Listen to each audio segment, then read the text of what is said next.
De quoi allons-nous parler dans cette vidéo? Nous allons parler du fait que ce n'est pas structurel. Ce n'est pas structurel. Je pense que je vais le répéter plusieurs fois au cours du vidéo. Pourquoi?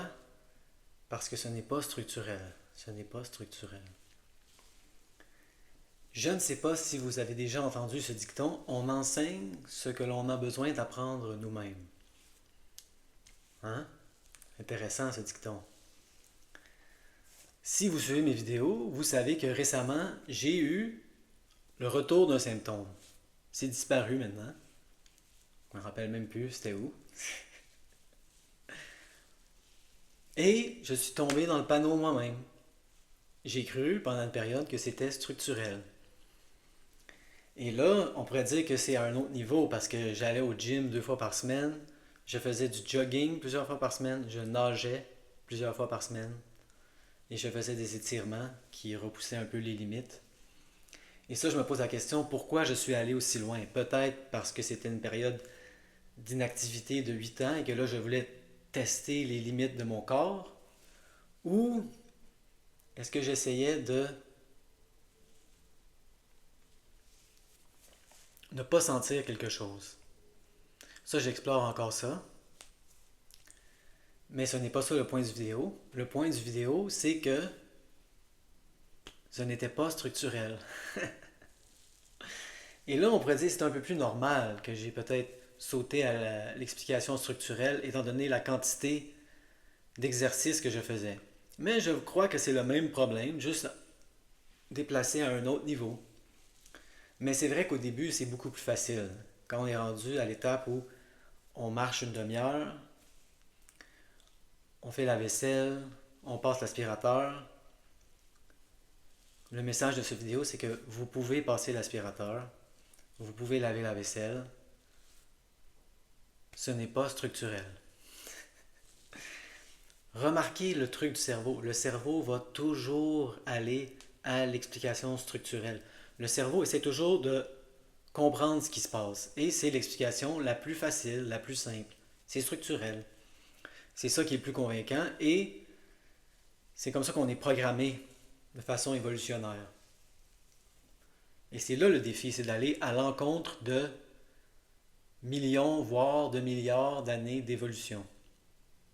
La douleur a évolué pour nous convaincre que l'endroit où on a mal a un problème structurel. La cheville où on a mal, la cheville qu'on vient de se casser, a un problème structurel. Il faut arrêter de piler sur la cheville. Si ce n'était pas convaincant, on continuerait à piler sur la cheville. C'est très, très convaincant. Je le réalise. Moi aussi, je viens de me faire avoir. J'ai cru que c'était structurel. Et c'est là qu'il faut devenir un détective. J'ai arrêté de faire du sport extrême. J'ai attendu. Et j'ai vu les exceptions, les cas d'exception, les inconsistances, à quel point c'était relié à mon stress, à quel point c'était relié à mes émotions. Et là, j'ai vu que j'ai fait beaucoup d'erreurs de débutant aussi, des erreurs de recrue comme résister. Il y avait beaucoup de résistance. J'en voulais pas. Quand ça fait longtemps, faites attention à ça, quand ça fait longtemps qu'on n'est plus en douleur, à un moment donné, quand j'étais au cœur du reconditionnement de la douleur, j'avais mal à plusieurs endroits à 8 et j'étais totalement en paix avec les 8. Mais là, quand ça fait longtemps qu'on n'est plus en douleur, il suffit, c'est mon expérience en tout cas, il suffit d'un 3 ou un 4 et on devient hautement irrité. Non! J'étais débarrassé, je n'en veux pas, j'en veux pas, j'en veux pas. Hein? J'espère que vous êtes conscient de l'erreur en ce moment que je fais. Vouloir se débarrasser, ça envoie le message au cerveau, c'est dangereux. Et donc,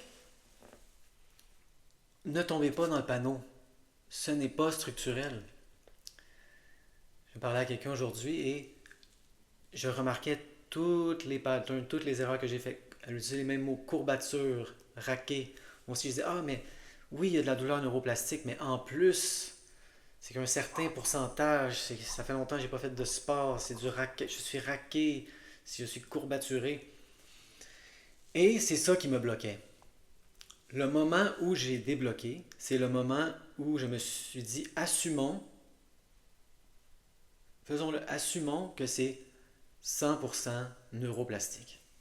100%. C'est là que les choses vont débloquer pour vous.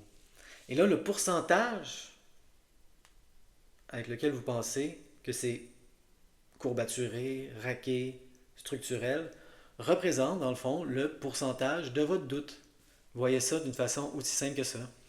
Si vous avez mal à un endroit et là vous vous dites ah c'est 60% neuroplastique, je me reconnais, là, j'ai déjà fait ça, 70% neuroplastique, mais il y a au moins 30% de structurel là-dedans. C'est une illustration de votre doute. Vous venez de mettre le doigt sur votre pourcentage de doute, 30%. C'est plus compliqué que ça, mais gardons ça simple. C'est à peu près ça. Le pourcentage auquel vous pensez que c'est structurel et votre pourcentage de doute. Aussi simple que cela.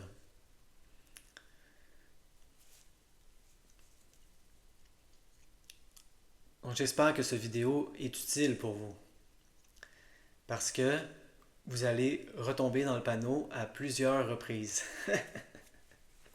Et donc il faut toujours garder ça en tête. Ce n'est pas structurel, ce n'est pas structurel, ce n'est pas structurel.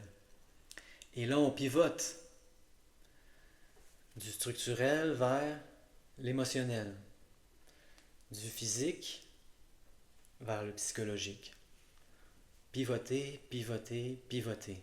Et c'est ça que j'ai fait. Je suis tombé dans le panneau pendant une semaine. Pendant une semaine, j'ai cru que c'était peut-être structurel. Et là, plus il y a d'inconsistances, plus il y a de cas d'exception, plus on devient un détective. Et là, on dit qu'est-ce que c'est? Et là, du moment que j'ai mis le doigt dessus et que j'ai réajusté, les symptômes sont partis. Au début, c'était pas aussi rapide que ça. Mais quand ça fait longtemps qu'on fait le reconditionnement de la douleur, ça peut aller très rapidement. Souvent, c'est l'histoire qu'on entend. Dès qu'on met le doigt dessus, les symptômes s'en vont. Parce qu'on commence à être habitué. J'espère que cette vidéo a été utile. Ne tombez pas dans le panneau. Ce n'est pas structurel. Moi, j'ai déjà travaillé physiquement longtemps et je me reposais l'hiver. Un peu trop même. Je mangeais des nachos en regardant la télévision. Je prenais du poids. Je prenais toujours quelques livres, quelques kilos durant, durant l'hiver. Et là, au printemps, je recommençais à travailler. Donc, je passais de l'inaction presque totale. Je ne faisais pas grand-chose l'hiver. J'écrivais des livres aussi. J'étais toujours assis à l'ordinateur. Et là, tout d'un coup, j'étais dans une job, un travail très demandant physiquement. Et c'est vrai que j'étais raqué. Et c'est vrai que j'étais courbaturé. Pendant une semaine, 10 jours, ça ne durait pas 2 semaines. Donc, si ça fait longtemps que vous n'avez pas fait d'exercice, oui, que peut-être vous pouvez blâmer les courbatures et le raquage, être raqué pendant, on va être généreux, 2 semaines maximum. Mais après ça, non, ce n'est plus du raquage, vous n'êtes plus raqué, vous n'êtes plus courbaturé. Le corps s'habitue très vite aux demandes musculaires des efforts quotidiens. Je vous donne 10 jours, de 10 à 14 jours. Oui, blâmez les courbatures, blâmez le raquage. Mais après 3 semaines, non, on ne blâme plus les courbatures. Votre corps s'est habitué. C'est neuroplastique. Ce n'est pas structurel.